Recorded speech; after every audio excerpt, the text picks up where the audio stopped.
Welcome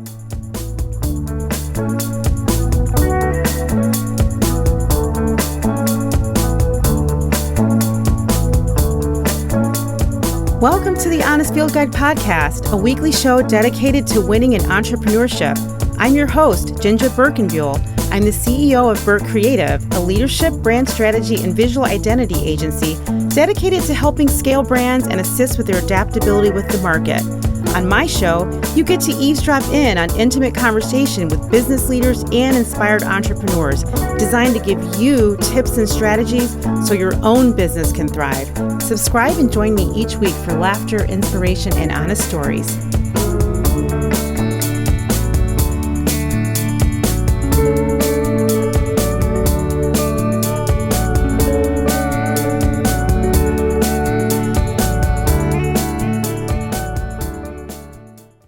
Hey, everybody. Welcome back to my show, the Honest Field Guide podcast. I am your host, Ginger Birkenbuell. And once again, I'm so grateful that you're here coming to see my show. There are so many choices you have every single day, every single minute these days, and you're deciding to come to listen to my show. And things are getting much more complicated out there. There's so many more choices, especially with AI. There's so many more creative things going on. There's so many cool things. So when I tell you that I'm grateful that you're listening to my show, I really, really do mean it, because I actually feel like it's a miracle in a way. I'm not a big giant brand, right? I don't have sponsorships. I'm really not doing this for any other reason other than I love the Honest Field Guide podcast. I love the guests I bring on. And you already know, if you've already listened to my show, that the guests that come on are on because I've invited them.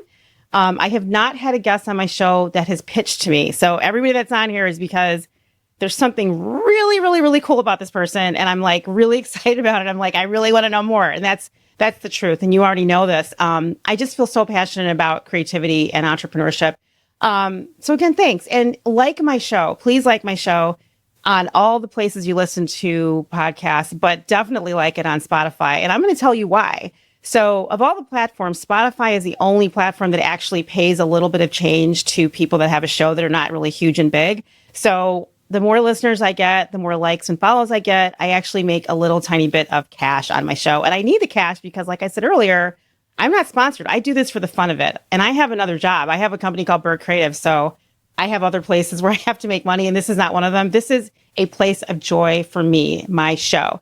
So thank you again. Okay, so let me fast forward to why I have this amazing person on my show today. I was at the Sundance Film Festival this year, 2025. And for those of you that have kind of been following me, you would know that when I go to Sundance now, I'm there as a credentialed journalist. So this is my second year as a credentialed journalist. Prior to being a credentialed journalist at Sundance, I was actually at Sundance as an artist because my husband and I, our band, Utah Carol, we had songs in lots of films that premiered at Sundance. One of them was All the Real Girls by David Gordon Green, which was like his first big giant film. He's not like a huge famous guy right now. Like I think his most popular film is Pineapple Express or something, but he did an independent film called All the Real Girls. And our song was in that film and it won a huge award. And then we had another song in another film called Anna's Being Stalked. And that was by two film directors, Scott Pendergrass and Gabe Rhodes. And this was a film that won another award. And the late and great Robin Williams said it was his favorite film of the Sundance Film Festival. And so that was back in our artist days. But then like now I'm like, okay, I'm going back to Sundance. And I had this idea, like I'm going to go to Sundance and I'm going to cover this festival because I love the festival. I'm interested in it. I want to know what's changed from back in the day when I was there as an artist to what's happening now. And also it seems like Sundance is like the last frontier for true independent art. Like I don't know that there's any other festival that really is as organic as Sundance. I mean, Tribeca, it's New York, right? South by Southwest, it's now super corporate. But I feel like Sundance, and maybe that's going to change because I don't know if you've heard the news, but Sundance is actually heading to Colorado in 2026. I'm sorry, no, 2027. So I don't know what's going to change there. Hopefully the spirit and the independence and the truth, an authentic sort of perspective of Sundance and its filmmakers will still remain. But I really go there because it's a place where I feel natural and at home. I really do. So anyway, this year was different than last year. Last year, I was kind of covering general conversations around Sundance and what the Sundance Film Festival is like. But this year I had this idea. I'm like, you know what? who are all these people that are not the directors? Who's actually behind the scenes, like I am on films? Who's doing the movie posters? Who's doing the trailers? Who's doing the animations that are happening in the films? And I pitched this idea to Sundance, and I was actually covering it for GDUSA, which is a design publication in the United States. It's actually a pretty big publication. They do a lot of great things. And I pitched it to them, and Sundance said, yes, I think that's a good idea. And I thought to myself, wow, I'm so glad I'm going to be going to do something that's really in my super comfort zone, because I am like historically a graphic designer and a brand strategist, but also something that I really love. I love movies and I love movie posters. So I went with an intention. I got to see some films that are not only great, but that have good and great movie poster design. Like, I want that. You know, I think about the old films like Close Encounters and Jaws, and, you know, even like the most racist film of all time, Gone with the Wind, right? I think about all the Alfred Hitchcock films, for example. And, you know, these are iconic films, but they're also iconic because of the movie posters and the typography and the fonts and the colors and the illustrations and the photography. And I thought, let me find something. So generally speaking, I'll be very honest, I was very disappointed. And there's a lot of reasons why. And I actually wrote about it in GDUSA. I wrote about my sort of disappointment in what I saw, but I was mostly disappointed because I noticed that the film directors didn't understand either that there is the potential for a relationship between a graphic designer, or they didn't know one existed. Like, I don't know what the disconnect was, but most people didn't seem to really understand and value the relationship and the opportunity that an artist like a graphic designer could bring to a film to bring it to life. So I found some films that were really amazing. And like I said, go check out GDUSA, look for Ginger Birkenbuell, and you'll see the films that I actually did highlight. And one of the films I highlighted is the person that is actually on my show right now, right? And, you know, listen, graphic designers are very powerful people. They're hidden and powerful. They have a lot to do with messaging of a brand. They have to do with the look and feel of a brand. And they can do things for good because they can present truth. Graphic designers can also present lies, and the lies they can present sometimes can do damage to cultures and people and individuals because they're using maybe their own insights or their own biases and putting it out there in the world. I mean, think about all the things where a graphic designer lives or creates, you know, package design, labels, car design, car logos, you know, and I said posters already, but there's all types of things that designers do that are almost invisible. But they're not. They're really not invisible. They really do inform how we see the world. And so I know it's a little bit of a longer conversation. I'm definitely going to have that conversation with somebody at some point.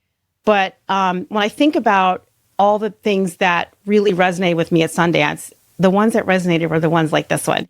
And I'm going to bring on, welcome Alfie Koetter to my show. Alfie Koetter is the designer of a film called Sally, and I love it. Welcome to my show. Thanks so much for having me. What an honor. What an honor not only to be here, but also to be, to be considered one of the better posters at such a great film festival. I really appreciate that.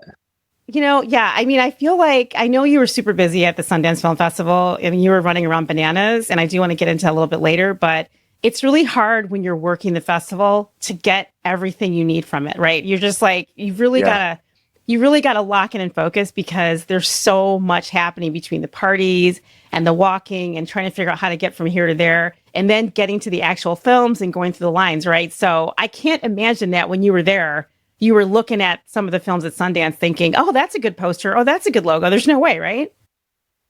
I mean, I was, you know, it's hard to turn it off. When you see stuff and you go, oh yeah, like that looks great. The problem is you don't have time to actually go see the movies for the most part. You know, you see a trailer, you see a poster, you see like even a title treatment and you go, oh, that looks interesting. I'd go check that out. And then you check your schedule and you realize that the screening time's bumped with some other thing you have to go do. I know that's like the beauty of Sundance, right? Like you're just like, there's so much opportunity, and you know, thank goodness they have things screening online now because you can at least see some things online if you're really passionate about it. But listen, so I definitely want to talk about Sally, which is a film that you worked on, the titling, the poster, some of the promotional materials. I do want to talk about that a little bit later. But I kind of want to understand a little bit about what you call yourself. And I know you know where I'm going with this, right? Yeah. Can you describe what you do to a young person that's on a creative path? Yeah, I mean, I think I've just, I've gone full circle with like a general statement of what I do to more specific sort of more specific titles. And I've come all the way back around to the most general where I just say I'm a designer because I think designer sort of it captures the many mediums that I use and the many different types of things that I design. So yeah, I do graphics and posters for movies, but I also do my own animated work. And then I also have my own design, architecture and interiors design company. So I design a lot of different sort of stuff that is pointed in a lot of different directions. But I think it all comes from, the same creative core, and it's all encapsulated by the pretty vague term designer. So I think I would call myself a designer at this point. And let whoever I'm telling this to, they can ask some follow-up questions and then I can get more specific. But I have found otherwise I end up just like talking at somebody for a long time, being like, I do this and I do this. And it gets exhausting to be on the receiving end. I mean, I love that you are calling yourself a designer because I can't call myself a designer because when I hear designer, I don't hear graphic designer or package designer, or I hear a designer of big things. And I think the only reason you can call yourself a designer is because you do big things. But before I ask you about the big things, I want to understand a little bit more about when you were really little, right? Because I feel like you said you're an architect, and I want to understand how in the world you became an architect and also do graphic design. But I mean, when you were super, super little, were you building things? Like, what was happening with you? You had to have been a very creative person. I cannot believe that you were not born creative. Well, both of my parents were architects, so they had their own design practice in Boston where I grew up. And a lot of their friends were architects, artists, designers. One of my mom's close friends, she was behind the scenes designing the Portland Trailblazers logo, which I think is like one of the best logos in all of sports. And she would give me books on graphic design. And so by way of my parents, I had an exposure to architecture, and by way of some of their friends, I had exposure to other design fields. And I think I just early on, I thought of myself as somebody who was good at drawing. And whether or not that was true, the fact that I believed I was good at it meant that it was something that I invested myself in. And I remember, very early on, just loving art class because I thought I was good at it. And eventually, the belief that you're good at something, it culminates in you actually being somewhat competent at some point or another. So we have a daughter, and it's one of those things that I try and keep in mind, which is like, if you believe that you're interested in something and you're capable, it will actually, that seed will prove fertile, I think, hopefully. I mean, how early is early? Like, are you, because I just think about my own, I have 3 children and one of them is an artist and he's a musician and he's actually turning out to be a visual artist too. But I have, my earliest memory of him with art was, I think he was maybe 2 years old sitting on a piano. Yeah. I mean, I remember sorting colored pencils when I was about that age, like sorting them by color, like in a gradient. I remember that very specifically, like organizing all my little colored pencils, making sure they were in the right order. Yeah, that is my earliest and clearest memory of something that maybe could be considered either artistic or incredibly like OCD. And I'm a combination of both, I think. Well, I mean, you know that people in our business, there is definitely OCD going on. Like we see the world differently. I tell people all the time, graphic designers don't see the world like good graphic designers anyway. They don't see the world like normal people. Like they see alignment, sure, and organization and structure differently. Interesting. So, wow. So your family, your parents, were they entrepreneurs? Did they have their own business or were they working for other people? They had their own business. So they had a firm called Koetter, Kim and Associates, and they did a lot of work. I mean, they did both architecture. So they designed like institutional buildings at a lot of universities. They did a lot of university buildings. And they also were master planners. So they did a lot of urban design. So they designed a lot of cities as well. So, I mean, talk about massive scale of design. They were designing whole districts of cities. And those were the things that I was exposed to growing up, are just little models. And it's still to this day, the thing I love most are models and making models. So wait, so your parents, were they working out of their home, or they must have had a huge office, and were you there every day, like seeing what they were doing? Yeah, pretty much. They had an office in Boston, and then they had an office in London as well, because they were doing a big project there. So we spent a lot of time in London, and then I was at their office all the time. I mean, their office was a second home. I can still remember the smell of it, and it was the first job I had was, painting the bookshelves at their office. And then later I started making models for them, making tiny trees and making tiny buildings. But yeah, those were my first jobs, was working for them. So are you an only child, or do you have siblings? I have 3 siblings. So I have 2 older half siblings. So my 2 older half siblings, and then I have I'm in the second batch. I'm the oldest of the second batch. And so I have a younger sister who's a painter and screen printer. And she's in Providence.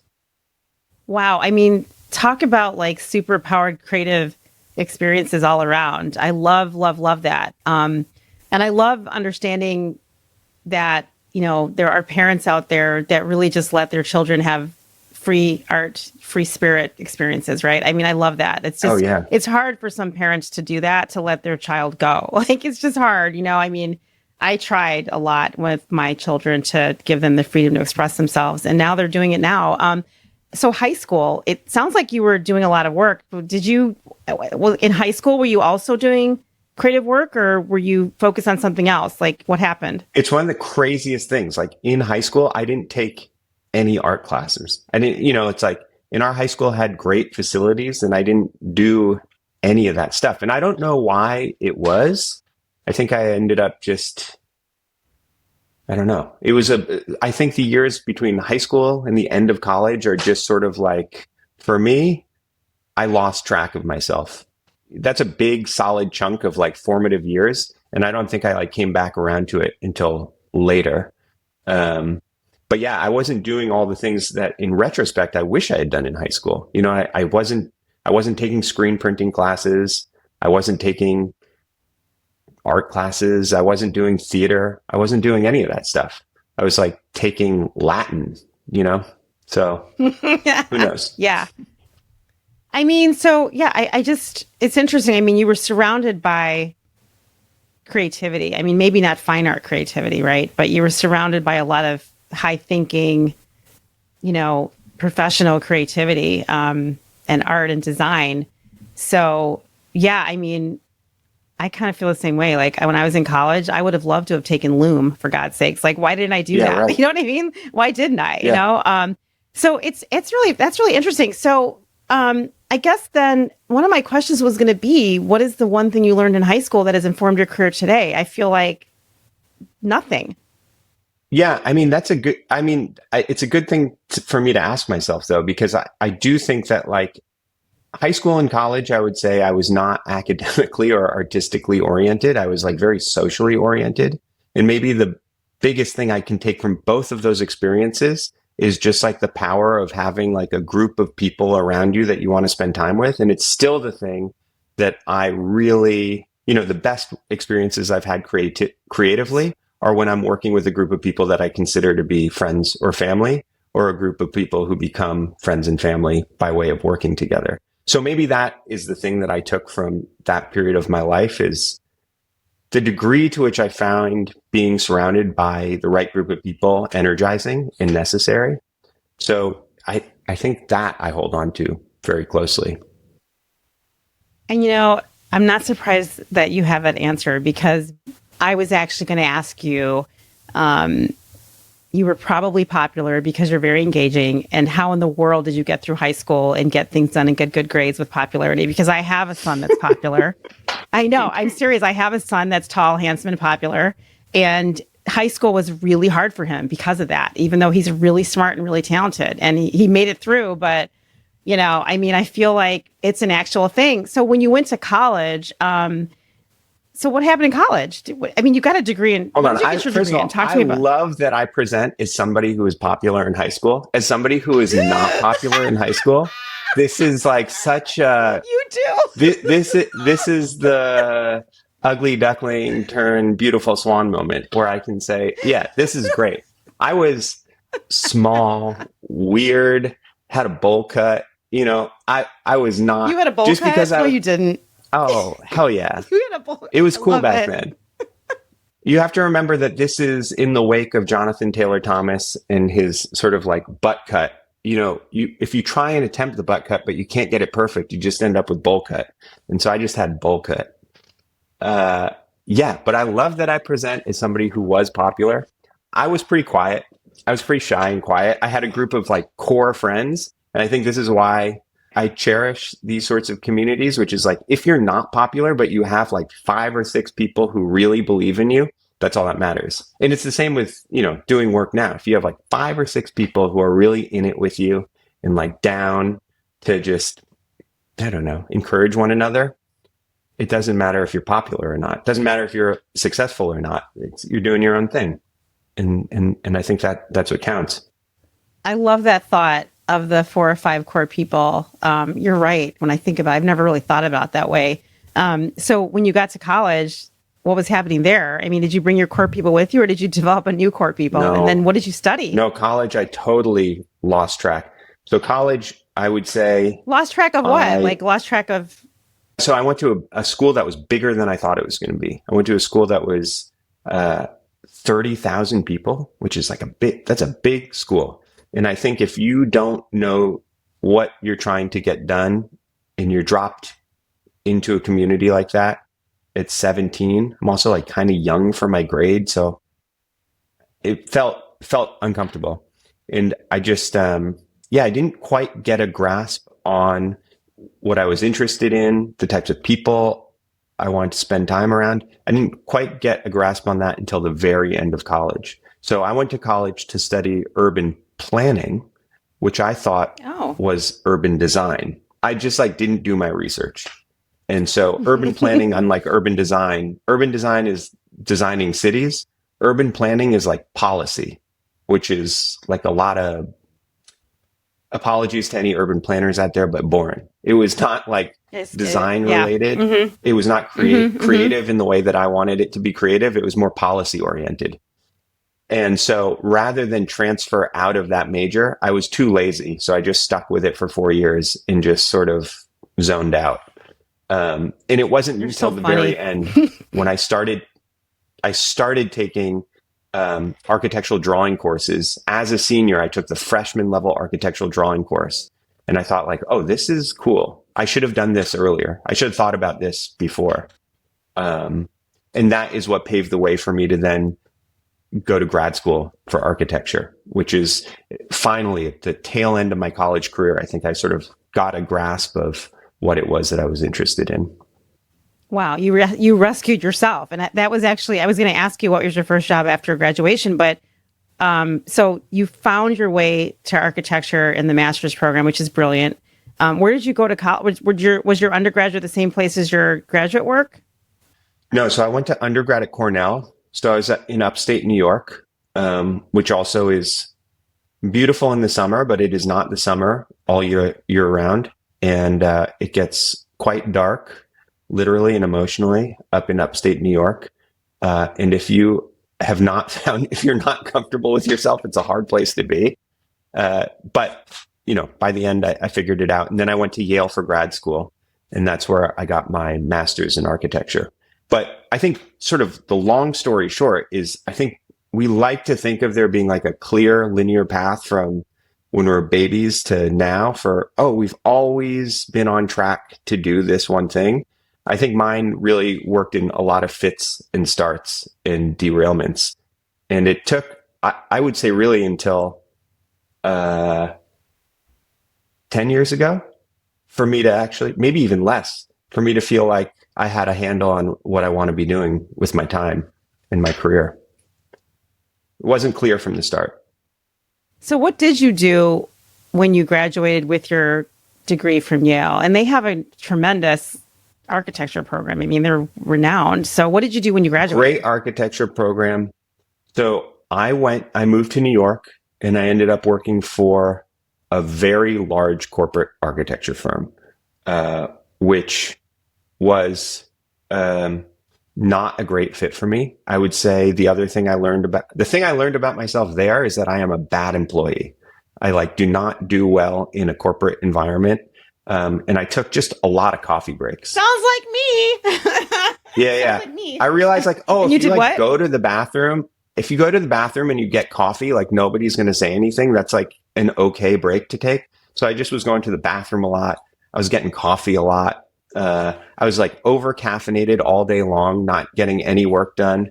And then about a year in, I realized it was not going to be a good fit for me.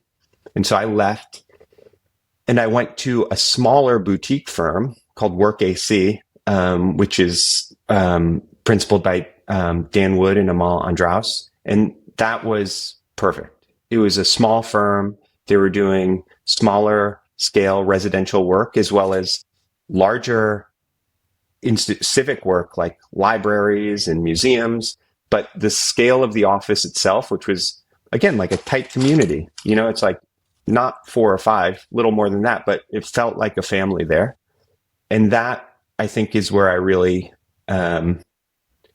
began to feel excited about the creative work I was doing, because they were also doing interesting things like making stop motion videos with their models as a way of promoting their work. And they were doing architecture, but also animation and also illustration. The drawings they were making were unlike any sort of drawings I had seen done by architects. They felt more cartoony and more fun. And I worked for them. And then by way of working there, Amal Andraus became the dean at the Columbia School of Architecture. And through her, I was able to start teaching. So that then led to a pretty long-winded stretch where I was teaching design studios at various schools in New York while I was living there. I was teaching at Columbia and Yale. And then when we moved out to LA, I was teaching at USC and UCLA. So corporate architecture firm to small architecture firm to teaching for a long stretch. So Alfie, what I found interesting about you when I met you at the Sundance Film Festival this past year was my shock and awe at discovering that you were actually an architect, because I just thought he's a graphic designer, right? And you just a moment ago talked about the company that you worked at. After you left the major firm, you went to a small company, and you were just sort of in awe or blown away by their approach to architecture, which was not your expectation, which is not mine either. I think of architecture, I'm I don't see anything creative about architecture. It's a building. It functions. They build it. Even when I look at a Frank Lloyd Wright building house, I'm like, okay, it's a house, you live in it. I just don't see the creativity as much as you seem to see it. Can you help me understand how your brain operates? Because architects to me are mathematical. Visual designers, although they can be mathematical, they're much more visual in their approach. And you just have both of them together, right? So I love that. It had to have been confusing with you as a child. That's why I'm feeling when I think about your upbringing, your past, and how you were kind of, wandering and floating around and what is this? You're just who am I? What am I doing? I kind of understand why that happened to you, because you've got these two different brains that are trying to come together. And I know you found it now, but it's kind of painful in a way, but I feel like the company you worked at, I don't know, they brought out something in you that if you hadn't worked there, you may not be where you are today. I think that's true. I think architecture is thought of as something very serious and very dry. And I think it's separate from something like engineering. So I think a lot of people, for instance, think architects and engineers are the same person, that an architect knows how to calculate loads and is concerned with making a building stand up, which is part of it. But I think the other part of architecture is super artistic. And it is like sculpture in that it's 3-dimensional, but it's also like drawing and painting in that you're producing these 2-dimensional representations of the building that eventually get built. So you're making drawings all of the time. And a lot of those drawings that you're producing are meant to convey maybe not so much the exact dimensions of the building, but they're intent on conveying what the building will feel like through a drawing. And sometimes you can convey that through perspective, but you can also convey that through style and through color. And so a lot of that with this firm Work AC that I worked at, for instance, their drawings were super poppy. Like their references were like pop art of the 60s and 70s. And they were looking at people like Gaetano Pesci and like the Memphis movement. They were looking at a lot of these references that are outside of architecture, but by way of things like color, were able to communicate to a layperson just the sort of energy that they wanted their work to sort of amount to. And I think the same thing is probably true with something like doing graphics for a movie. Like in doing a poster, you're not making the movie, but you are making a representation of it that can communicate to an audience very quickly what the vibe is going to be. So I think that's something that I took from my architectural training, is the value of representation, the value of drawings. And even though the drawings are not the building itself, they are still a work of art in and of themselves. So like the poster is not the movie, but it's still a work of art in and of itself. And it represents the movie in a way that is super important. So you are a teacher at USC, right? The USC School of Architecture, I think. You were. Okay. Well, I was, yeah. I love that. Well, so what I wanted to ask you about that, and I would love to know why you're not anymore, but I think I read, if it's correct, that you taught a course that blended storytelling with architectural design. Did you create that course? And can you, and again, this goes back to what you're doing here, which I think is really useful for people, whether they're in a career change, Alfie, or whether they are a student, heading into a career that is actually going through transformative change right now because of AI. But, understanding that what you did with this class, did you make it up yourself? I'm sitting here thinking to myself, what in the world does storytelling have to do with architecture? I love it. It's innovative. Yeah. I mean, I think a lot of architects think about their work by way of storytelling. And I think a lot of probably filmmakers think about their films through the lens of architecture. You think about The Brutalist, for instance, the way that that movie is spoken about the influence of architecture, not just in terms of the cinematography, but also architecture as a way of being able to allow a story to unfold. So you can think about a house as something that has a beginning, a middle, and an end, in a straightforward way of thinking about like the entrance, the kitchen, the bedroom. There's a place where your day begins, there's a place where your day ends. And as you move through the house, you would want it to be as compelling as watching a movie. You wouldn't want it to be boring. You wouldn't want to see everything all at once. You would want things to unfold and surprise you and reveal themselves. So I think there's a way to think about spaces within a building in the same way that you would think about acts within a script. And you would be able to think about teasing certain motifs that appear later somewhere else. And architecture and film are not unrelated to me at all. And I think storytelling is an important thing for both of them. And in architecture, thinking about the relationship between spaces and the way that you would think about the relationship between acts in a movie, I think is kind of the mindset that I have. Did you create that course at USC, or was that a course that you walked into? So I'm not sure which course it is exactly that you're referring to, but there's a number of courses that I coordinated, which is that like I wrote the syllabus and the prompt for them. Wow. And in a lot of them, I mean, the references are often outside of architecture. So one, we looked at like video games specifically, like Zelda. We looked at a lot of like Zelda games to figure out like how the architecture of the dungeon maps in Zelda were designed, and seeing what lessons we could pull out of Zelda dungeon maps as a way of producing our own interpretation of buildings. But it's also a fun way to get students engaged. I mean, I think like anything, architecture, like anything, runs the risk when it's being taught in an academic environment of being really boring.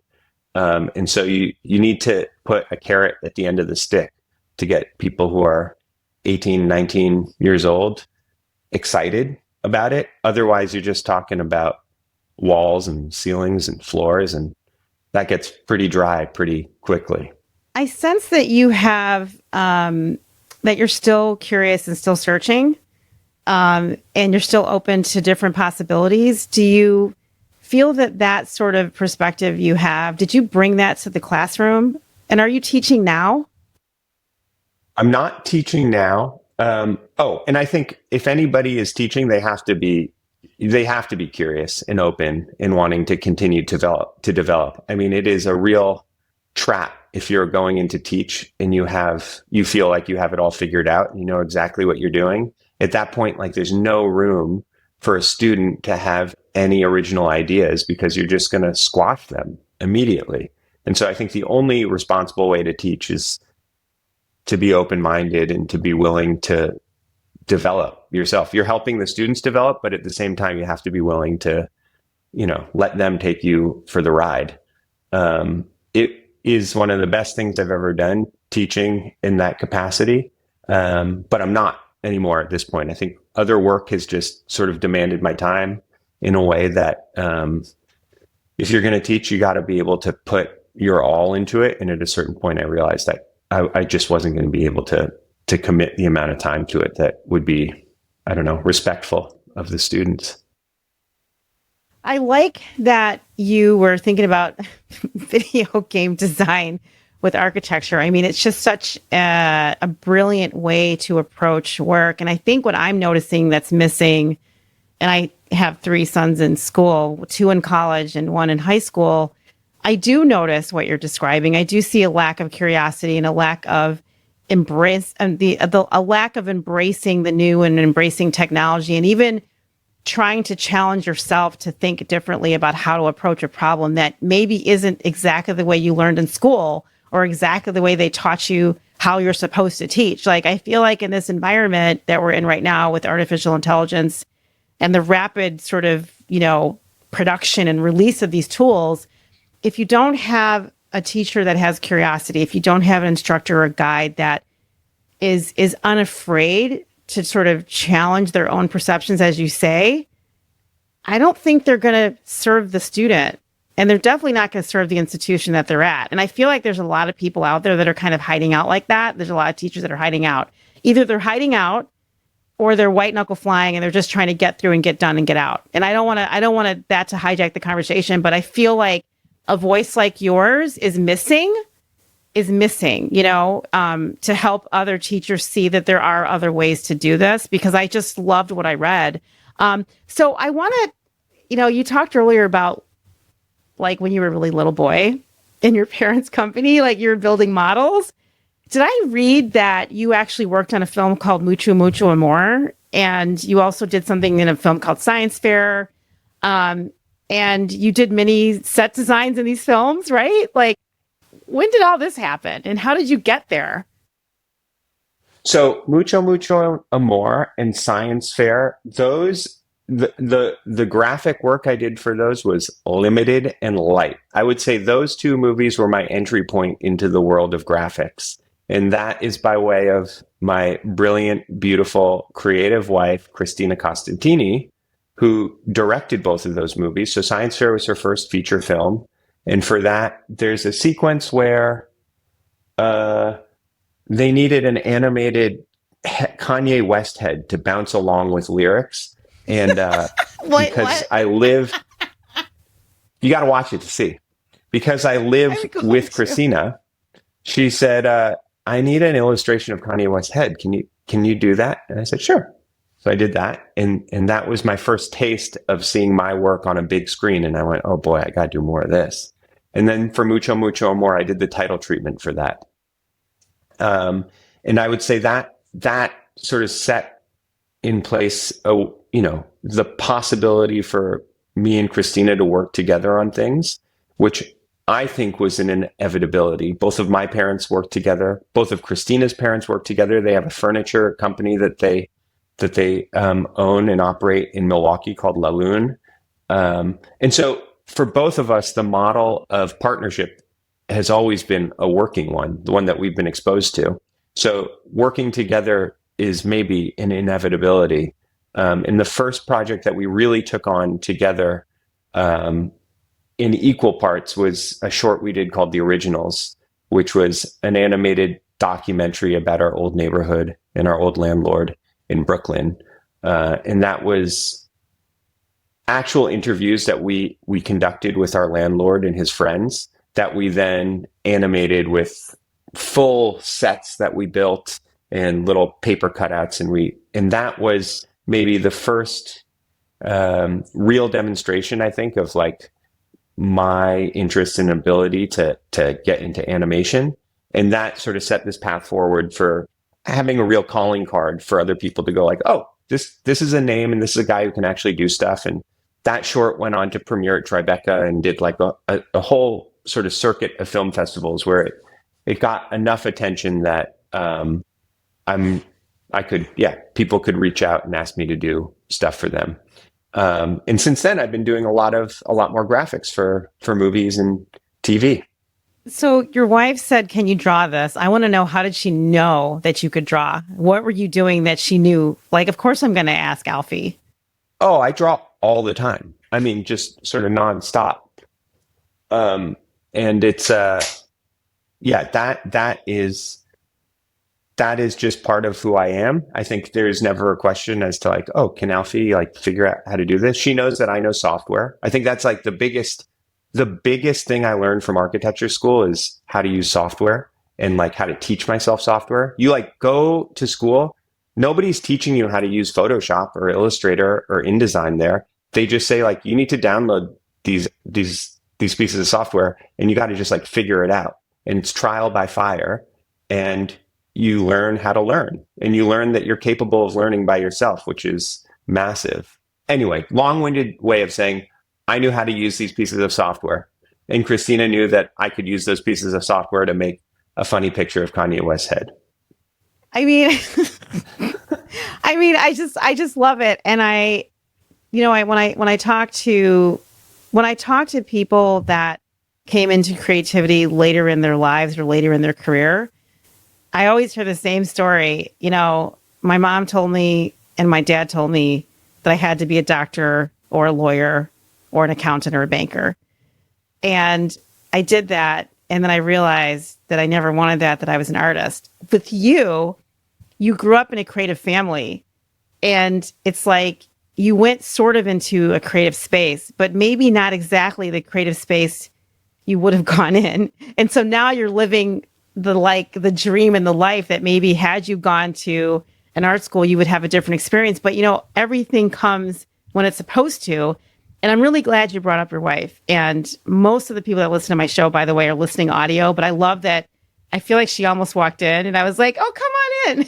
But I want to ask you, I was like, come on into the conversation, Christina. Because I met her at the Sundance Film Festival. I was interviewing you on the red carpet, and I got to talk to her on the red carpet. And it was funny. The only reason I got to you on the red carpet is because when I talked to Christina, I said, hey, I want to talk about the poster. And she looked at me and she goes, oh, that's not me. You got to talk to my designer. You know what I mean? And it was like one of those like, oh, it was amazing. And the other crazy thing that was about Sundance was when I was actually at the red carpet at all the different films, people were just like, you're looking for who to talk about what? We don't understand what you're asking for. Like, they're just not used to anybody caring about the designer, but I do. And I just am so glad for that. And I kind of want to understand. So Christina, she did Sally. Sally was produced and made by National Geographic in consultation with NASA. And I mean, we talked a little bit about this on the red carpet, but that process must have been magnificent. But I really kind of want to understand the relationship you have with your spouse, right? You're a designer, you're a leader, you're smart. She's a designer, she's a leader, she's smart. Being a creative person, it's very difficult to suppress your ego and to be in service. You not only have a woman in charge, which is what Diane von Fussenberg calls a woman in charge. I don't know if you know who she is, but she's a famous historic fashion designer. The firm that I work for, Work AC, we designed her showroom in New York and her apartment. The one that's there now? Yeah, the big glass faceted thing. Yeah. Oh my gosh, that is so, I mean, like everything is like, it's all making sense. It's all coming together in a really crazy way. Wow. So she's a woman in charge. You're married to a woman in charge. But when you were working on Sally, which is, by the way, for those of you that don't know, it's the story documentary of America's first astronaut that went to the moon. And it's a fascinating story. You have to watch it, Sally. It's incredible. Christina did a brilliant job on it. Everything is beautiful. But anyway, back to my woman in charge. So you're married to a woman in charge, and you are also in charge. You're a designer. How in the world did that work out? How did you step back and just be in service? Because she's also your wife. I mean, working with your wife. I work with my husband, and sometimes it's not easy. Oh, how did you do it? It's definitely not easy. I mean, I think it's. I mean, did you guys fight? Did you guys have battles over like the font? Of course. Did you have battles over the colors of the design? No, none of that. I mean, I think no, we didn't fight. I think any working relationship is one where you have to set your ego aside, and I think we do a pretty good job of that. I think the difficulty with working with your partner is that like your personal life trickles into your professional life and vice versa. And it's like working with any friend. There's just going to be little wrinkles, but nothing that. And you have a baby. Easy. You have a child. And we have a baby. Yeah. But I would say the working relationship is really strong. And I think the greatest part about it is that there's just an existing shorthand for, in that shorthand can be even like a look that's given or a word that's said when somebody genuinely doesn't like something. And there's the ability to be totally candid. I think like the hardest types of people to work with are the people who say they like something when they actually don't like something. And then they let you think that you're on the right track. And then 2 weeks later, they reverse course. That's devastating. There's a simplicity in a working relationship when somebody can be honest from the jump.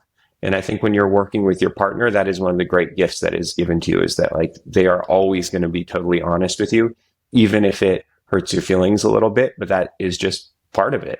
And also I would say like, in terms of women in charge, I mean, I was raised with one of the strongest, most powerhouse female personalities that anybody could be gifted. So for me, it's just part of the deal. That is not something that throws me in any way. That feels very standard issue. I interviewed Representative McGarvey from Kentucky last year as we were trying to get the first woman in the White House. And I actually had a conversation with him about this. I said, how do you navigate society with a powerful woman on your arm? Like, what do you know? Like, I mean, you're actually on her arm. You know what I mean? Yeah. And I'm not suggesting that that's what's happening in your relationship, but, and I'm a woman in charge in my relationship. I'm, historically been the breadwinner and all kinds of things. And I'm just much more outgoing than my husband, right? I'm in the front of things a lot. How do you talk to other guys about this? Do you talk about it at all? I mean, how do you do this? Because a lot of men, I mean, to be honest, they are bullied on the playground when they're with powerful women in charge. I'm lucky that the friends that I keep, my male friends, are not the type of people to think there's nothing about this that would raise any sort of issue. None of the friends that I keep see anything beyond normal in working with like your partner and also like working with and for a woman. I don't think that sort of ruffles any feathers. Maybe there are like communities of men like that for whom that would be bothersome, but I guess those just like aren't the people I hang out with for the most part. Which I consider, a great luxury that I have. But I mean, I love nothing more than being supportive of like my friends. Like I love all of our friends are making stuff, and at any opportunity, it's like, do you need help? Do you need help making a deck? Do you need help with graphics? What do you need help with? I think there's being, I guess, like, I don't know, second fiddle or behind the scenes is nothing.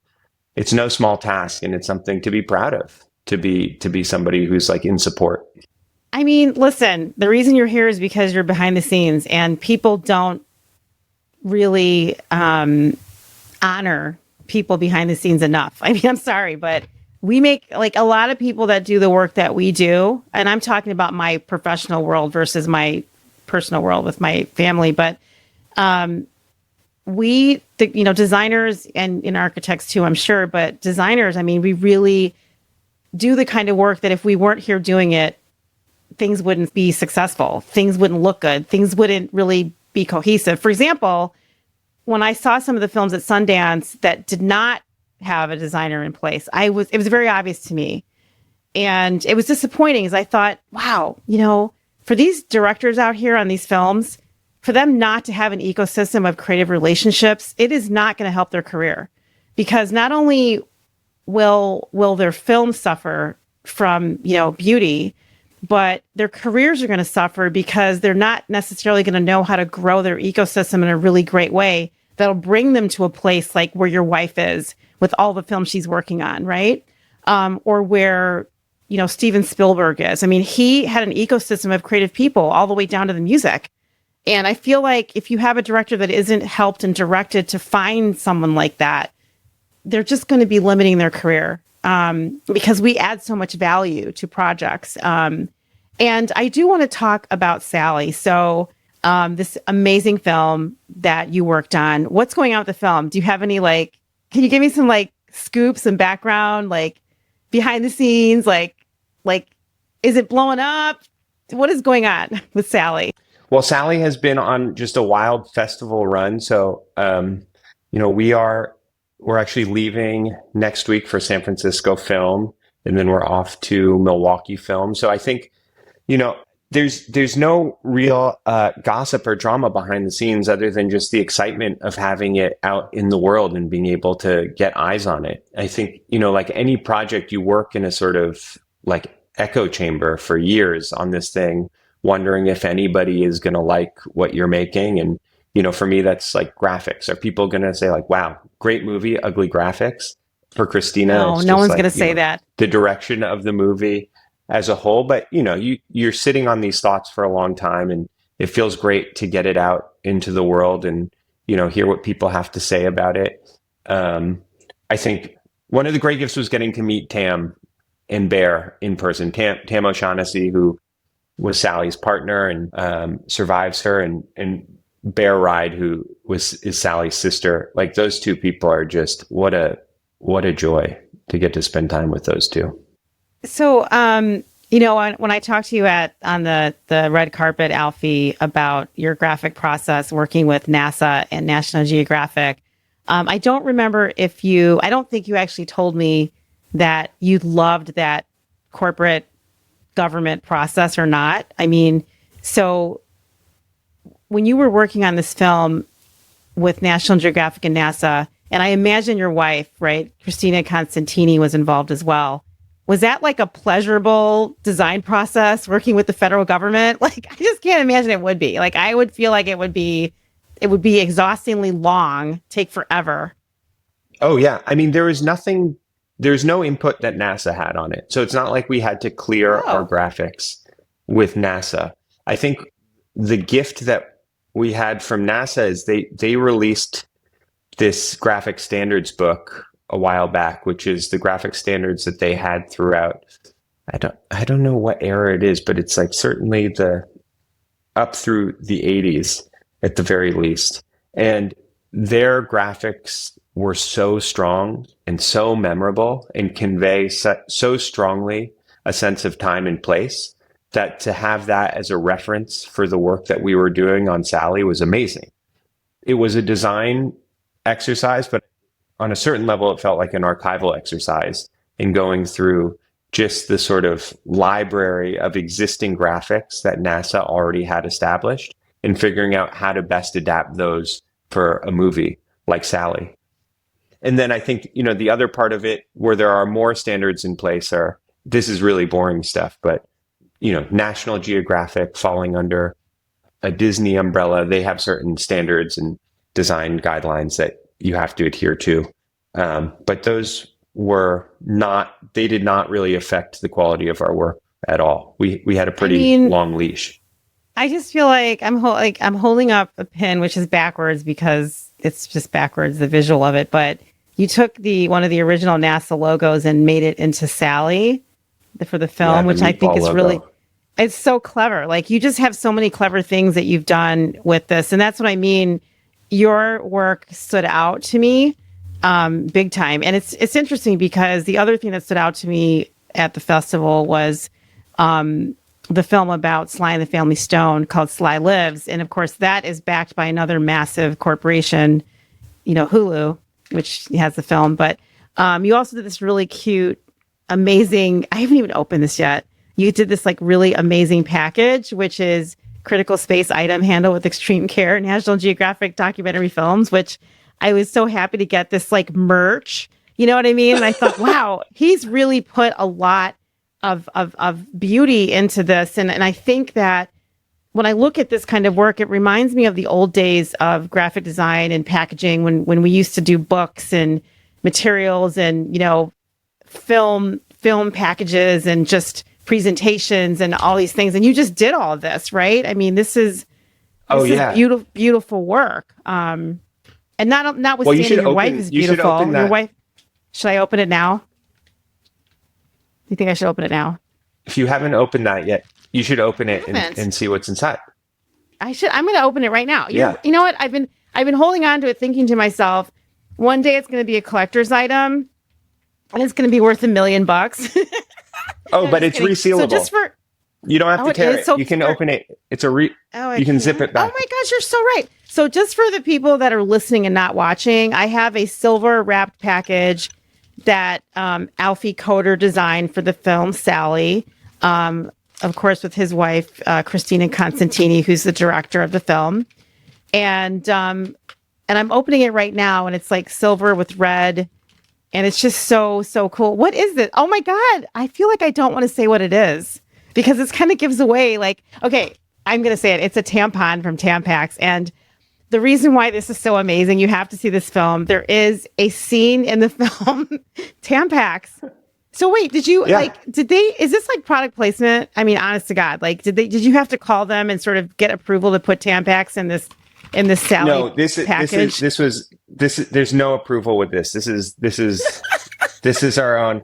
I just was ordering tampons in bulk and then measuring them, figuring out the right Mylar package that would fit them, designing the sticker to fit that Mylar package. Okay, you know what? You have to tell, you know what I want you to do? I know when I saw the graphic scene of all the tampons that they thought they needed to order for the women astronauts to go on the ship. Can you please talk about that scene where you have the graphic of how many tampons? Sure.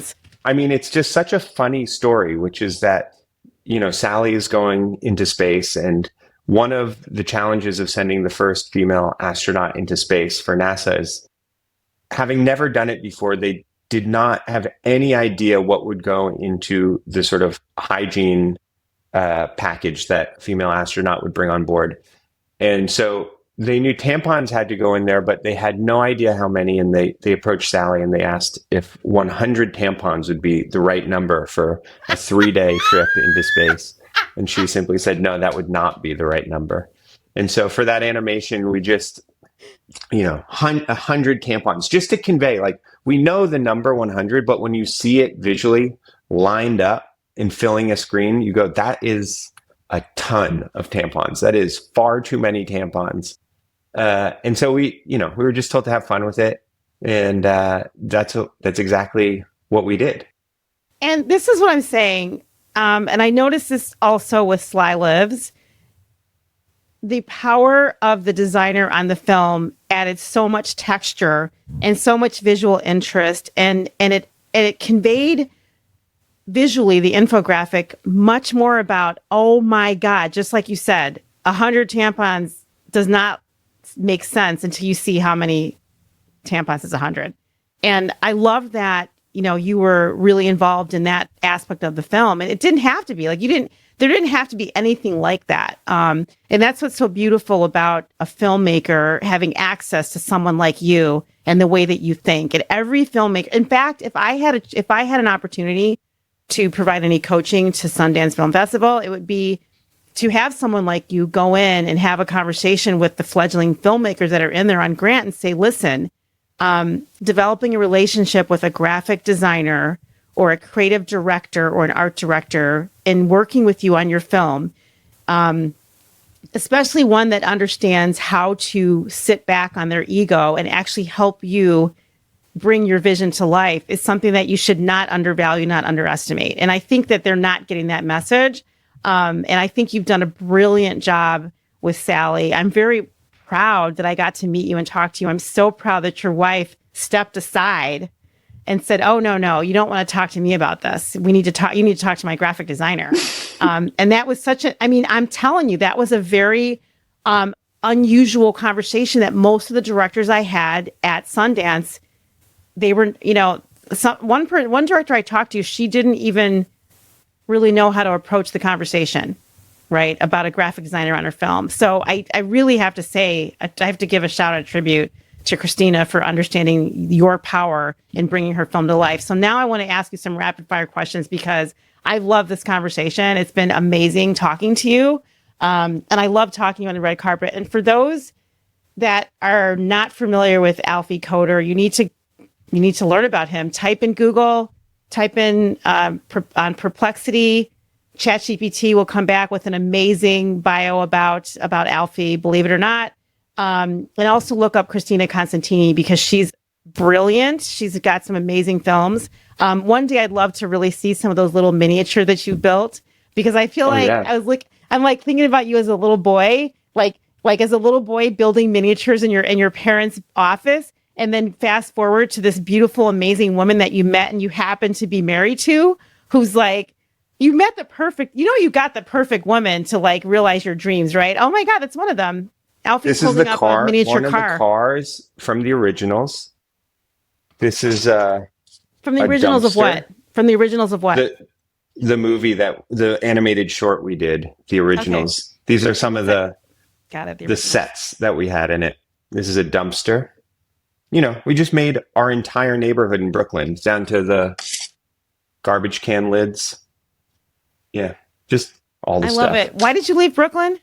For work. Because Christina's sort of edit was happening in LA for Science Fair. And so we figured rather than doing it remotely, why don't we see what LA is all about? And that was 8 years ago. We thought we would be here for a year. And that was 8 years ago. Do you like it better than New York? Not better, but I like it. I like them the same. Same but different. I mean, East Coast is like a whole vibe, Totally. I mean, it's like the birthplace of creativity or something. Like creative genius is coming out of East Coast a lot, a lot of innovation. Yeah. I hope that we develop teleportation soon so that I can just go back and forth more easily. It would be better. Yeah, California to New York is a brutal flight. Like it's really hard. I find it very difficult. Yeah. All right. Yeah. Rapid fire questions for you. Okay. What is the number one tool you use for graphic design? I think Photoshop. Okay. What is your search or research engine of choice these days? I mean, I guess. Oh, actually, Pinterest. I've gotten really into Pinterest. Pinterest was lost on me for a while.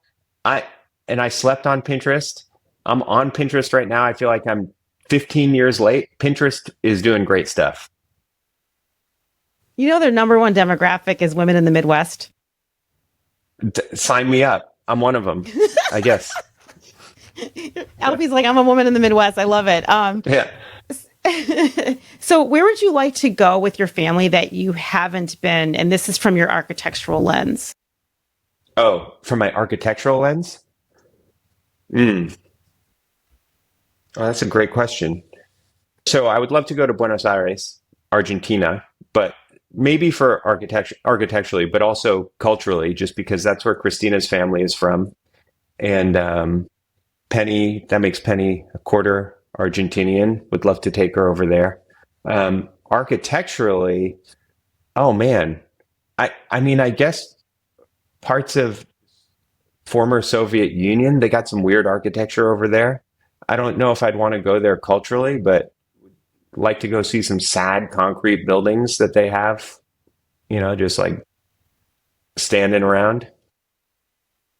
I love it. As a multicultural mixed race family, because it sounds like you are from one, it sounds like Christina's from one, and it sounds like you're together have created a child that's from one.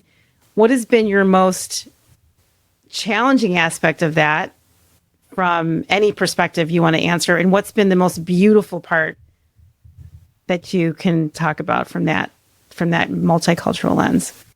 I think challenging. Well, this is a long-winded way of talking about challenging. I think one challenging thing is I'm half Korean. I don't speak Korean. Culturally, I'm not very Korean at all. And I feel at a handicap for being able to pass the culture on to Penny because I didn't really inherit it myself. But I want her to grow up to be proud of being Korean, but I don't know enough about it myself to be able to tell her what that even means. So it's a challenge in that I have to get up to speed in the name of getting her up to speed. I would say the most beautiful thing about it is everything. I mean, it's just so cool that she's going to be able to move through the world and take pride in all of these different cultures that she is a part of. And that's, Armenian, Argentinian, Korean, Norwegian, a whole mix. But I think that is, I hope it's something that she is proud of and is able to celebrate. I love that. Who's the one celebrity that you'd like to be introduced to? And this is someone that would actually, you'd be in awe and frozen and probably be speechless if you had an opportunity to meet them. That's a good question. I don't get starstruck very Neither often. Do I? And that's why I don't either. That's why I'm asking. I'm the same exact way. I do not get starstruck. It's a tough question. I think it would have to be like, if they were dead, I would definitely be in awe because I'd be like, that's wild that you are somehow here. Well, we don't want to do a dead person, but oh, really? Okay. Yeah, just because they're so like they just seem inhuman in their size. Either they're very tall or very wide. That might leave me a bit starstruck. Do you have a name of someone that you can think of? As I'm saying it out loud, I realize I wouldn't be. Maybe Steph Curry. Maybe I would be starstruck with Steph Curry, but maybe somebody from a creative field who I would be in. Oh, maybe Martin Scorsese. That might blow my my mind a little bit. Damn right. Damn Skippy. Yeah. Yes. Michelle Obama actually would leave me speechless. Oh. Without a doubt. I think she's just so cool. I mean, I don't know if you've seen her show Waffles and Mochi. It's like a kid show about like food, but also and she is at the end of every episode, and I just go like, how cool of her to lend her time to a kid show with puppets and like talk to puppets at the end of every show. I love it. Maybe she's up there. I love that answer because, a lot of times I think about, I'm not starstruck, but I do think, like, if I was standing in front of Bob Dylan, I honestly, what am I going to ask him? What am I going to say? What is it? What value can I bring to him? And I don't know. Like, I feel like he's someone that I would be like, just like, Totally. Absolutely. And he also doesn't seem very approachable either. So, but not he's someone at all. Yes. Yeah. So I feel like if I was in front of him, I would be, I guess what I would want from him is just, please give me some of your glow. And like maybe I would ask him, like, how can I, and there's no way he would answer this. Like, how can I be a better songwriter? Like, what is there a tip or a tool or like some magical thing to teach me how to be great? Yeah. Because he's one of the greatest lyricists, writers of all time. And he's just stunning in his volume of work, Anyway, I'm talking about myself, and that's not why you're here. Okay, so and I've actually got two more questions. This gets back to the architecture space, right? What is a dream material that you haven't worked with that you want to work with? And I know you're in the middle of building some cool things in California, right? So maybe you can even wrap that in a little bit to what you're working on today. A dream material, like physical material? Yes, that you've never worked with. Yeah. Is there anything that you've not worked with that you'd like to build something with? And I ask this because, like, sometimes when I go on Instagram, like, you'll be like, there'll be like an architect that's like, I just built something with this thing and it was like this material and it's incredible. And you're just looking at like, there's no way I would have ever built anything with that. Yeah, well, I guess in the wake of the fires out here, you see there was an article about this one house that survived the fires that was built with this sort of like fire hardened paneling. And all the houses around it burned down and it was left standing fully intact. That is a material I am now very interested in learning more about, like any sort of materials that are fire preventative. We've been in touch with a number of people who unfortunately lost their homes in the fires out here. And, not only are they looking to rebuild in the name of reclaiming the homes that they lost, but also in the name of making sure that it doesn't happen again. I think these sorts of materials are going to be just a serious point of interest and a necessity moving forward. So in the same way that, housing was rethought in New Orleans in the wake of Katrina, I think the same thing has to be done out here. And that begins at a level of material, like fire resistant materials, I think are the things that we're going to have to dig into. So I'm excited to learn about those. Interesting. So what are you working on right now with your architecture firm? And tell everybody what your architecture firm is and how they can find it to look you up online.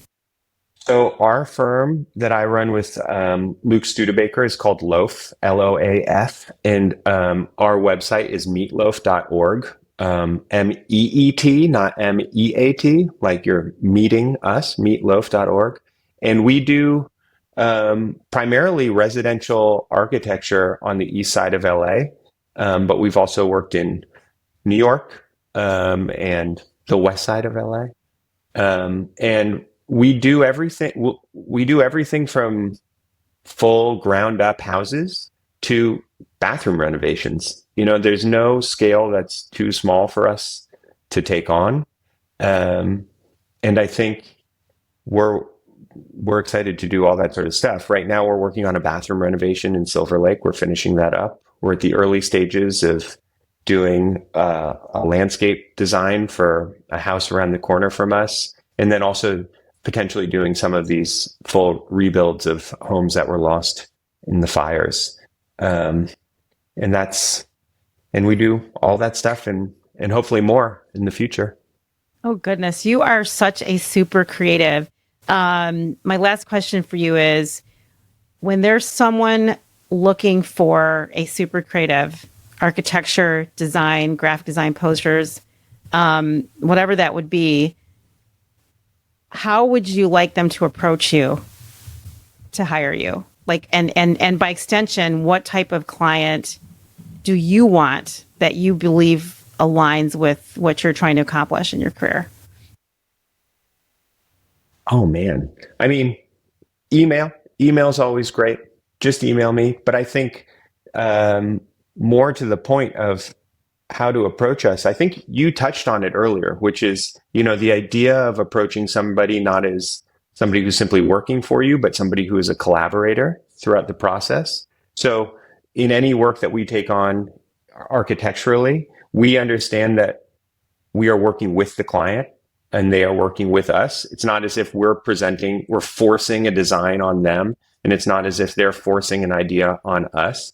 It's collaborative. And by the end of it, everybody should feel like they created that thing together. So whether we're talking about a bathroom or we're talking about a title treatment, I think the people I'm excited to work with are people who understand that in collaboration, a better product will come out of it, because sometimes we might have more expertise in some respects, but they also have more expertise in others. And with our powers combined, everything is that much better. So yeah, I think this goes back to something we talked about earlier, which is that the projects I'm most excited to work on are those where by the end of it, I feel like we've made friends and family.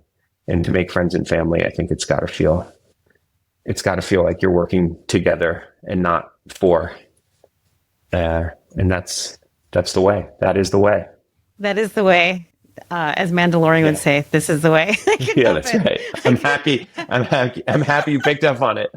Oh no, I'm like, yeah, I'm all about it. So listen, this has been a great conversation, Alfie. You are a super creative, and Thank you. I love that about you, because sometimes it's hard for people to understand that there are humans that exist in the world that cannot be labeled and compartmentalized into one thing.